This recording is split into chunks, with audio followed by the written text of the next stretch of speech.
The corners knew his name, the walls knew his rage. A lion in a cage, then fate turned the page. Bars made of steel, but his mind broke free. All right, y'all. I'm here with brother Shakur at Our Joy. Hey, what it do? What it do? So tell us a little bit about yourself, Shakur. You know, I know you did some time. We did some time together, and you know, how much time did you do? I did close to 37 years. 37. That's a long time, bro. Not to even go deep into all that stuff, because we ain't here to glorify nothing. You know, that's a lot of years. What you do? You know, to get that much amount of time.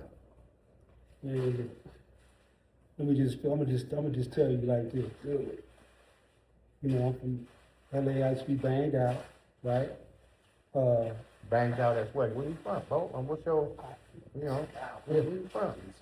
Where you used to be from? Barefoot Africa. Yeah, that's what I'm talking about. Yeah, that's what I'm talking about. That's what I'm talking about. Barefoot Africa. It don't matter no more. It don't matter no more. It's for real. It don't matter no more. I get that. That's what I'm talking about. Yeah. So, you know, so what was going on for you to get that amount of time, bro? Terrorizing my community, every way that you can think of. Yeah, terrorizing my community. Terrorizing the community. Yeah. We was a fool for that, bro. Cause I was doing the same thing, and that was a lie that that was fed to us, bro. And we chose to do it though. Mm-hmm. We chose to do it. So we're not gonna even dwell on all the stuff that we did. That's big, because we do got to go back. That's why we're in this circle right here. We got to go back to find out why we did the things we did. But my main thing is the change. When was the we moment, bro? You know, let's speed up. When was the we moment? So let me say thank you, because like, you know, I'm no longer living in the past, you know what I'm saying? And I'm about moving forward. And so I don't like, you know, giving space for that old death style that I used to live. I mean, of course, you know, I share for educational purpose, not glorification. This is educational. This is nothing got to do with glorification at all. We're not doing that. That's for the birds. You dudes still stuck on that, let them stay. But we trying to reach the people that's trying to change, and they looking for that change, bro. So Okay. we a good formal of change, showing that change that was, you know, because you was deep. I know who you are. I was deep. I just want to know what that we moment was, bro. Just that we. What made you want to change that mindset, bro? That death. What you call it? Death. The death style. The death style. So there's a few things. It didn't just happen overnight. So let me just say this. I was arrested for a gang-related murder that resulted in retaliatory deaths of my mother and her brother in September of 1985. Right. But I want to say my condolences. I'm seeing you how you strong, bro. You're a leader, bro. You in here and you telling me this every time you tell this stuff in the store in the room, and for you to even put that out there like that, bro, it always touches me. I'm like, that's deep, bro. That's deep, man. And that's the consequences of those silly lifestyles and that death style that we was living, bro. We was selfish, bro. We didn't care about nobody. That's what you call selfish. We just doing stuff out there, not even thinking about what could happen to our family, you know. And man, I every time you tell me that story, bro, it hurts hard. You know what I'm saying? But you standing strong. You standing strong, bro. You give me the power to stay strong. Mm-hmm. So where that come from? I know that come from that fight that's in you, and that blood that's in you, that you know that fire that's in you. I see it. And you know I know. Give it to the people though. So let me just say that like when that happened, that's sort of like I'm gonna use the analogy of knocking me off my high horse of arrogance, right?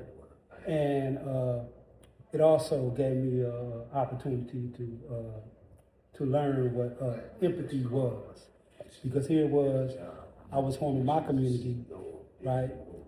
And I had no empathy for anybody I was harming. I didn't understand what empathy was. I mean, don't get me wrong. I experienced a lot of childhood trauma, which was devoid of empathy, and so that's why I didn't have empathy for others. But I will say that after the tragedy happened with my people, it put me in a space where I could be empathetic towards others, and I began, like, you know, reflecting on all the harm that I caused people in my life, right? So at that point, I decided that when I got arrested, which was 4 days after the murders of my mother and the brother, I decided that I was going to live for them, right? So essentially, since they had died for me, I was going to live for them. And I told myself, in order to do that, I had to be strong mentally, physically, and spiritually. And I see that in, and I see that, I see that in you, the glow you have, bro, since the first day I met you inside the joint, you know what I'm saying? And, you know, and it was 1,000 of us. I seen you out of 1,000, you know, I can see the strength. We used to run the yard and tell me, you know, you're doing your shout outs and stuff. Hey, can't stop, won't stop, and all that. I remember all that stuff, man, you know. Yeah, you push, bro, and you was an example. You know, don't give up hope. You know what I'm saying? Because you know, I don't know if you remember when we was in the child line that when I told you they took my date, you was like, bro, they gonna give it back. Yeah. You know what I'm saying? That's right. And I just remember those things, and I can see the strength. I can see you, the leader of this group that we in, with this lifer group. Can you explain a little bit about this lifer group? He say leader. I hold a circle, right, for formerly incarcerated and system impacted people.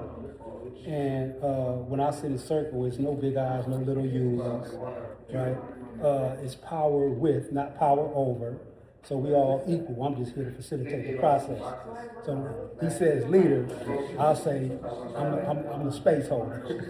I rephrase that. I say a great example. Okay. You're a great example, bro. To keep the push coming.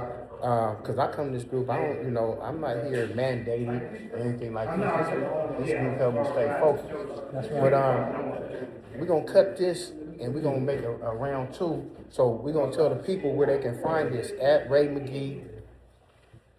TeachMeCulture. And I just put you on TeachMeCulture. You just subscribed today. What was you say? You was the what? The 83rd subscriber. And you know, I'm slowly moving, but it's gonna go down, man. It's gonna happen, man. Cause we telling the truth. We just telling. We ain't glorifying all that stuff. We ain't doing nothing. We talking about change, bro. That's what we pushing.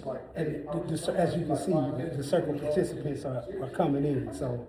Yeah, we gone, man. Much love. We will continue this. Yeah. TeachMeCulture, Ray Magee, YouTube channel. Love y'all. Gone.